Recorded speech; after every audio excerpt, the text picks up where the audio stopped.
Assalamualaikum warahmatullahi wabarakatuh. Alhamdulillahirabbil alamin. Puji syukur kita ucapkan atas kehadiran Allah Subhanahu wa taala yang telah melimpahkan rahmat dan karunia-Nya kepada kita semua sehingga kita masih dapat melaksanakan kuliah online seperti biasanya. Yang saya hormati kepada dosen pembimbing kita yakni Bapak Rahmadi MA serta teman-teman yang saya banggakan.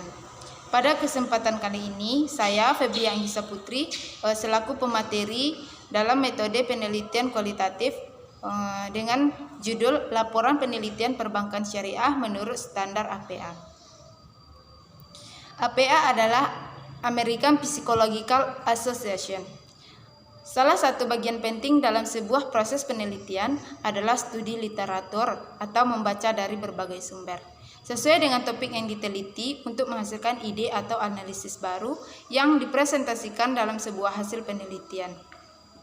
Ide atau hasil penelitian orang lain tersebut harus dituliskan sebagai kutipan.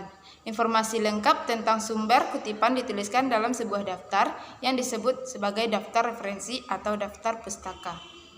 Format yang dipakai harus sama dengan format yang dipakai pada penulisan daftar referensi. Dan format yang dipakai pada kesempatan ini adalah format APA tersebut.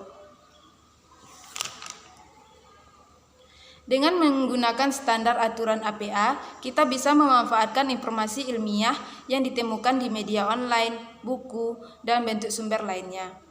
Penulisan sumber referensi menurut APA. Untuk lebih jelasnya, di sini kita pahami terlebih dahulu penggunaan format-format dalam APA tersebut. Yang pertama yaitu pengutipan sumber lain. Dalam pembaruan tersebut terdapat 8 tipe pengutipan sumber yang berubah. Tipe beserta perubahannya terlampir sebagai berikut. Yang pertama yaitu kutipan dalam teks atau paragraf. Kutipan dalam teks atau paragraf merupakan ketika kita mengutip sumber lain untuk dimasukkan ke sebuah paragraf yang sedang ditulis secara akademik, maka kita dapat menggunakan tipe kutipan dalam teks atau paragraf sesuai kebutuhan. Yang kedua yaitu kutipan langsung kecil dari 40 kata. Jika kita mengutip kata-kata atau kalimat yang dikemukakan penulis lain secara langsung tanpa memparafrase kalimat tersebut yang kurang dari 40 kata. Yang ketiga yaitu kutipan langsung besar dari 40 kata. Jika kita mengutip kalimat dari penulis yang memiliki kata lebih dari 40, maka format yang kita pakai sesuai dengan format kutipan langsung besar dari 40 kata tersebut. Yang keempat yaitu kutipan satu penulis. Yang kelima kutipan 2 penulis. Yang keenam kutipan 3 penulis. Yang ketujuh grup, organisasi atau institusi. Selanjutnya dalam penulisan daftar pustaka. Cara penulisan daftar pustaka adalah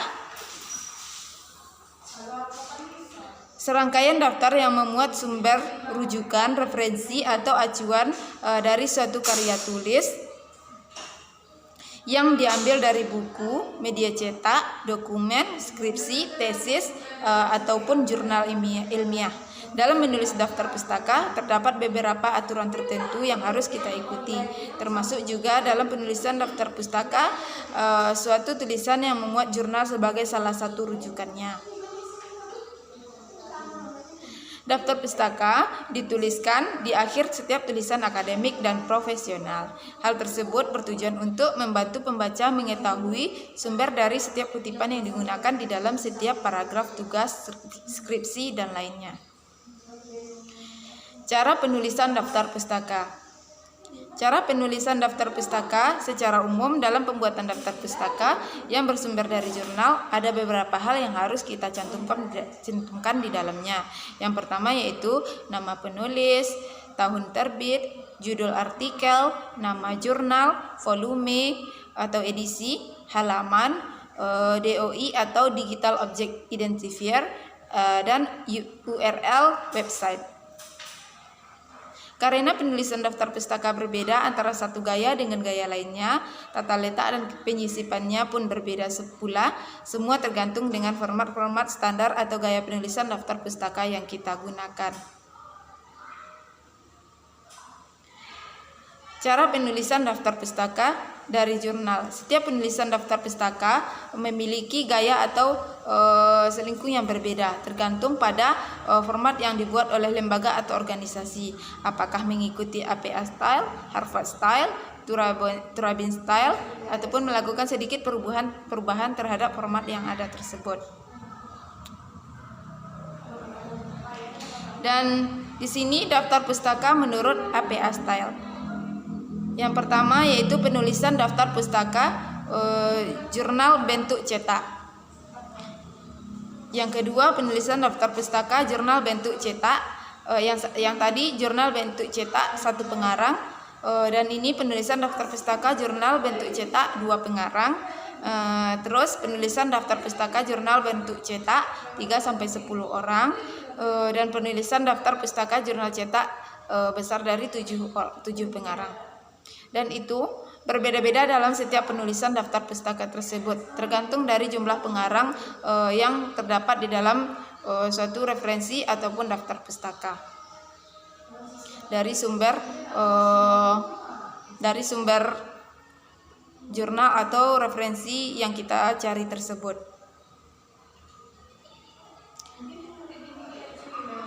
Dan selanjutnya sumber-sumber lainnya yaitu dari artikel berita, dari buku dengan editor yang berbeda, serta penulisan bahasa yang inklusif dan bebas bias. Penulisan bahasa yang inklusif dan bebas bias dalam APA Style menyatakan untuk menggunakan bahasa yang inklusif dan bebas bias. Hal tersebut dimaksudkan agar terciptanya tulisan yang akademik dan profesional dengan meminimalisir ambiguitas dalam penulisan tersebut. Dan untuk contoh dari beberapa penulisan daftar pustaka ataupun sumber referensi yang saya jelaskan tadi, teman-teman bisa lihat dari resume yang saya buat. Baiklah, itulah hasil resume saya pada kesempatan kali ini. Apabila ada kesalahan dalam pengucapan, saya mohon maaf. Saya sudahi dengan Assalamualaikum warahmatullahi wabarakatuh.